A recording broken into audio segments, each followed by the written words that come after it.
Gomez, you're recognized. Our Vice Chair for of the Committee on Dangerous Drugs. Thank you, Mr. Chair.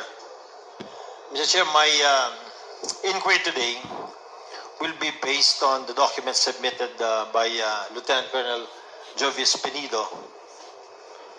This was submitted to this committee. Now, if ever there are sensitive questions that would incriminate him, maybe I can ask when we get into executive session, Mr. Chair. Good afternoon, Lieutenant Colonel Penido. Good afternoon, sir.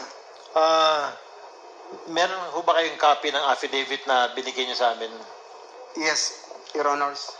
Can you please take a look at the first page, number 4. Pakibasa niyo nga ho sa akin yung second sentence niyo on your assignment sa Albuera. Number 4. I was supposedly the only one capable of disbanding the Kerwin Espinosa drug group operating from that area. Okay. And then sa number 5, Lieutenant Colonel Espinido, pakibasa nyo nga rin po yung first sentence nung number 5. Soon after, I received a formal order from Camp Crami assigning me as Chief of Police, COP of Albuera, Your Honors. Yung next sentence, in my 18 days, in my 18 days as Albuera COP, I was able to disband the group of Kerwin Espinosa, alias Kerwin's father, Mayor Orlando Espinosa, then Mayor of Albuera, surrendered to me. Okay. Your Honors. Thank you. Lieutenant Colonel Espinido, alam niyo ho ba kung nasaan si Kerwin Espinosa ngayon? Nandiyan na sa Albuera, Your Honors. Alam niyo ho ba kung na-disband na yung grupo niya? Hindi, Your Honors. Hindi pa na-disband yung grupo niya? Sa ngayon, Your Honors. So, ang buong paniwala ninyo is nag-ooperate pa rin siya? Yes, Your Honors. Okay. Sa number 10, on page 2, pakibasa nyo nga, Colonel Espinido, yung number 10, first sentence. Mayor Espinosa had a list of police generals and other PNP officials who received money from their group as indicated in the ledger and in the copies of cleared checks that we were able to recover from their accountant.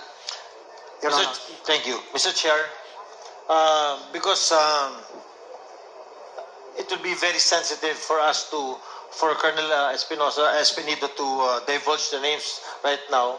Maybe during executive session, we can ask the question and Colonel Espinido can give us the details on this. Okay yan, Colonel Espinido? Yes, sir. Okay. Yes, Now, I will go to page 3. Number 16. Colonel Espinido, pakibasa niyo nga ho yung second sentence ninyo.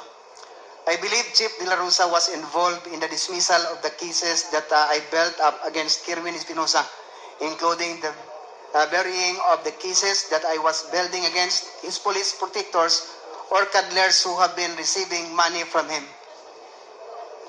Colonel, medyo mabigat din itong statement na ito. Bakit buong paniwala nyo na ito nga ho yung ginawa ni Chief De La Rosa at the time? Your Honors, Mr. Chair, ang police, pag ikaw mapahilan ng complaint sa RIAS, the RIAS will conduct an investigation. Yes. Recommending the penalty of that said police officer to the regional director.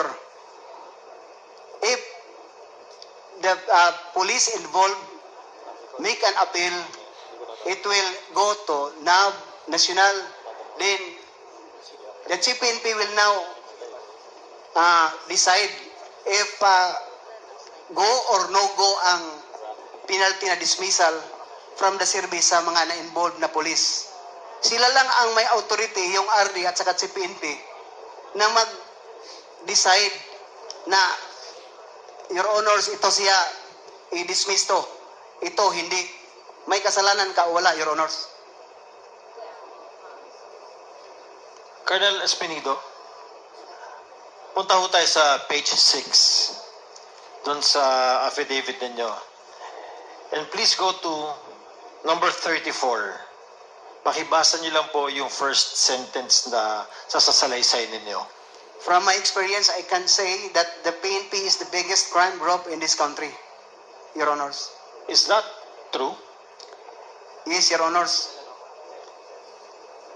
Mabigat, Colonel, itong salaysay na ito, ha? I will not ask you the names now, pero sa executive session na rin. Are you saying all of this because mag-retire sa serbisyo? Yes, Your Honors. And you seem to be so displeased. Hindi ho kayo naging masaya sa mga panghitabo ba? Sa mga pangyayari? Yes, Your Honors. What do you plan to do upon retirement? Ano ang gusto ninyong gawin for your community, sa simbahan ninyo, for your people? To continue siguro, Your Honor, sa pag-evangelist. Tapos na ako sa trabaho as a public servant, then yun naman ang sa Panginoon ko. Because in Matthew chapter 6 verse 33, it says that seek ye first the kingdom of God and His righteousness, and all of these things shall be added unto you.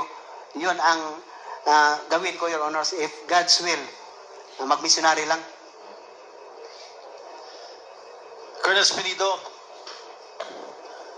do you honestly believe na hanggang ngayon malaki pa rin ang problema ng drugs natin sa probinsya natin sa Leyte? Sa Leyte ngayon, Your Honors, because Kirwin Espinosa is bumalik na. Yes. Bumalik na naman, Your Honors. Paano Very kasi, obvious. paano kasi magkaubanda sa atong probinsya? Ang atong speaker nasa sa atong probinsya. What do you think is the best thing that can be done para mabawasan ang problema ng drugs doon sa probinsya natin? Your Honors, ang pulis lang talaga ang magsulba sa lahat ng problema. Walang kasali, hindi kasali ang mga elected officials. Only the police, because we have the power mandated by laws to implement the law without fear or favor. That is our mission, to maintain and prevent, to serve and protect. Yun lang sana, Your Honors, ang police isinasabuhay yung mission at saka yung core values na pro-God, God-fearing, hindi tumatanggap ng pira. Matapos yung problema ng drugs, Your Honors, in Leyte.